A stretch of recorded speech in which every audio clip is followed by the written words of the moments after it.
আজকে আলোচনা করব এমন একটি সাধনা যেটা বাঙালিদের পক্ষে করা বিপজ্জনক।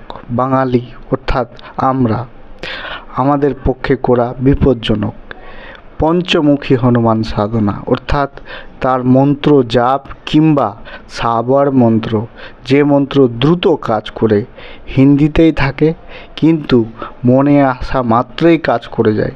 এই মন্ত্রটা এত তীক্ষ্ণ যে জীবনেও যদি একদিনও মাছ মাংস খেয়ে থাকেন, অর্থাৎ একদিন জীবনে যতদিন বেঁচে আছেন তার মধ্যে একদিন মাত্র যদি মাছ মাংস খেয়ে থাকেন, সেটাও ভুল ধরে নেবে যদি আপনি এই পঞ্চমুখী সাবার মন্ত্র কিংবা জপ মন্ত্র এইগুলো পাঠ করলে।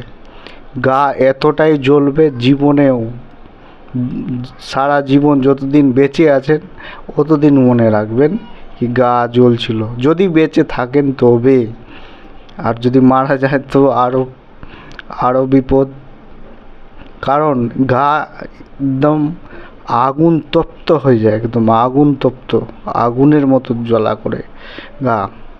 কারণ আমি একবার সাবার মন্ত্র অর্থাৎ এই পঞ্চমুখী সাবার মন্ত্র জপ করে দেখেছি, যেটা শরীরের এত ক্ষতিদায়ক, অর্থাৎ এতটা গা জ্বলে কি ভাবতে পারবেন না।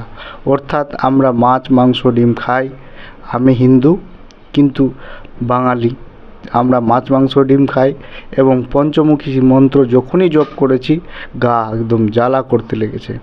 এবং সাবার মন্ত্র ছিল, তার কারণে আমি সবাইকেই সাজেশন দিই কি সাবার মন্ত্র যেগুলো সেগুলো পাঠ না করাই ভালো। যখনই কেউ বলবে সাবার মন্ত্র সাধনার জন্য দিচ্ছি, নেবেন না। কারণ সাবার মন্ত্র বিভিন্ন গালিগালাজ দিয়েও মন্ত্রটা পাঠ করা হয়। সাবার মন্ত্র সামান্য মন্ত্র না, তান্ত্রিক মন্ত্র।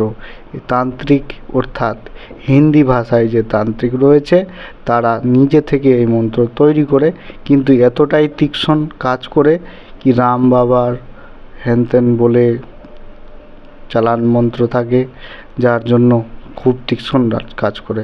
জীবনেও পঞ্চমুখী হনুমানের জপ কিংবা সাবার মন্ত্র পাঠ করবেন না, নাহলে বিনামূল্যে জীবন হানি হয়ে যেতে পারে।